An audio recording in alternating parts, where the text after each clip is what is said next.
These children, now grown up, are speaking out about an institution they believe to this day is failing to protect young people from predatory paedophiles and to learn from mistakes of the past. Emily, who doesn't want to be identified, was sexually abused from the age of 4 by a ministerial servant of the Jehovah's Witnesses in Loughborough. Aged 8, she reported it to church elders, those in charge of governing and disciplining the congregation. At that point, I had a conversation. I was very young and sort of said, I don't like the way he touches me. What followed was a series of failings that allowed him to continue sexually abusing children for years to come, which victims say is a larger cultural problem within the organisation. There was a phrase they used a lot, which is liars will not inherit God's kingdom, which is basically saying you're going to die at Armageddon because you're a liar. Speaking about Jehovah became a wonderful joy. Jehovah's Witnesses have a gentle image of those spreading the faith, but believe that only they will be saved from imminent Armageddon, as depicted here in their literature. There's a mistrust of non-believers, and it's one of the reasons why serious allegations such as child abuse often aren't taken to the police, but instead handled internally. They had a similar kind of meeting with him about it all, and unbeknownst to me, he actually admitted it to them. And then after that, they continued to tell me that I'd misunderstood it. There was no kind of reprimand for him.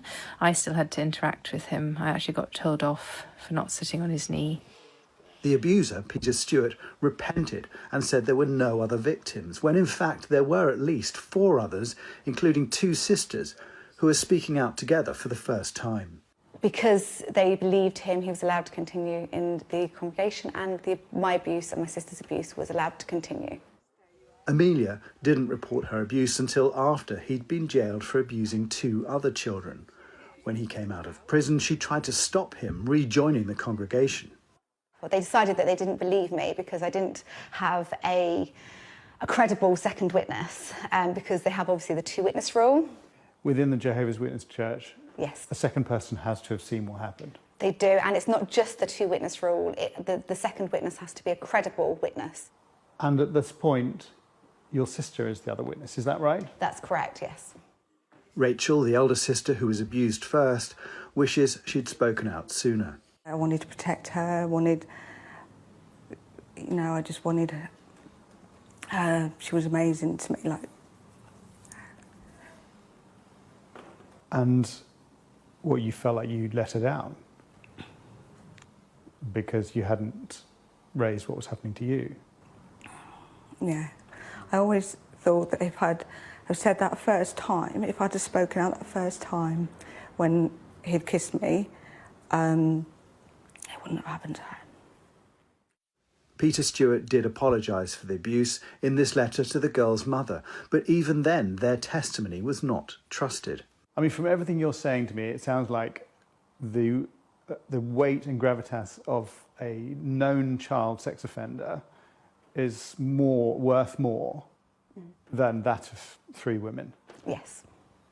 Amelia successfully sued the organisation for failing to protect her. Rachel says they both could have been saved years of pain. Had they have taken note of that child that he admitted to, it wouldn't have... It just wouldn't... I could have had a few years as a child. There are 130,000 Jehovah's Witness members in England and Wales, with a large central office campus in Essex and 8.6 million members worldwide. If elders receive a complaint about child abuse, they will contact the head office here in Chelmsford, and they will consult their legal department as well as this handbook, Shepherd the Flock of God. Only elders can open it, and they are all men with no external child protection training. So what does the book tell them? Well, it reinforces much of what we've already heard. Eyewitnesses. There must be 2 or 3 eyewitnesses, not just people repeating hearsay. No action can be taken if there's only 1 witness. What's missing is any urgent action to protect child welfare. You're not encouraged to go to outside agencies. You won't be criticised for going to the police, but you're not actively told to do so. And if there isn't a second witness, well, it seems that's where the matter ends. Jehovah's Witnesses say the two-witness rule only relates to whether or not the accused should potentially be expelled from the religion, rather than whether they should be reported to the police. However, the book suggests allegations are sealed and kept in a confidential file. One former Jehovah's Witness elder who left the religion because of the way it deals with child abuse believes the police should be demanding access to those records. If it was, say, a gym franchise, or if it was, say, a public school, and they were keeping records on teachers or gym members or gym instructors about these individuals being predators and not passing these on to the police, these institutions would be all over our front pages, I like to think. In 2016, Australian Royal Commission investigators did obtain files the Jehovah's Witnesses kept on allegations of child abuse there. They found of 1,006 alleged sexual abusers, none had been reported to the police. Jehovah's Witnesses say any records they keep are for the purposes of protecting children. Lacey Jones was abused from the age of 10 for over a decade by an elder in the congregation in the West Midlands. When confronted in 2019, Clifford Whiteley confessed to other elders to some of the abuse. But Lacey has waived her anonymity to explain what happened when she told them she was going to the police. The first thing they said was, it's your absolute right to go to the police. However, what they don't tell you is that they will not cooperate. She asked the elders why they wouldn't hand over evidence from the confession. What was their reasoning for not helping with the investigation? Because Clifford told them in confidence, but also that in order to be able to talk to the police, they would need to step down from their position as elders. So I waited for at least one to say, therefore, I'll step down and whatever, I'll say we've had the confession. Nothing, silence. They didn't look at me. They were looking at the floor. They were looking at the ceiling. And I just said, but he's a paedophile. And again, without looking at me, they just said, yeah, we know.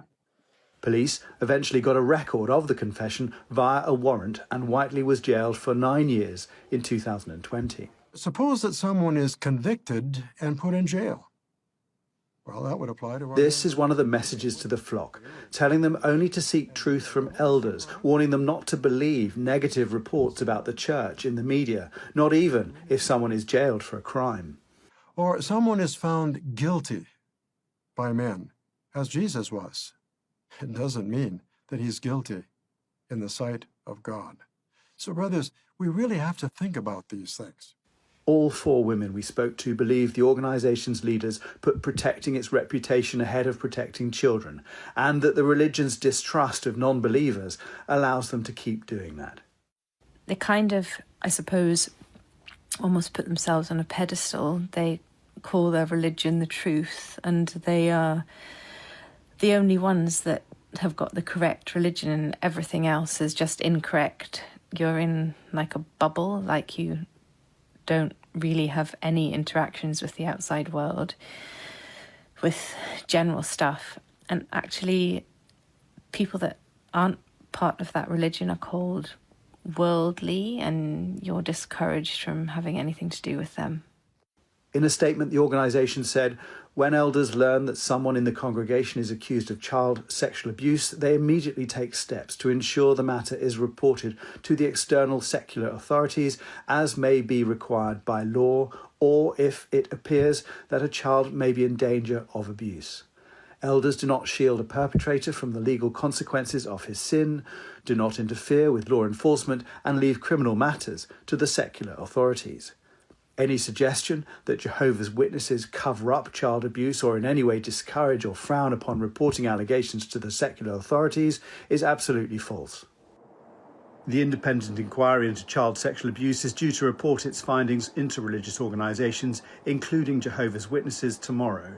Whether their senior members of the church will act on them is another matter. Jason Farrell, Sky News.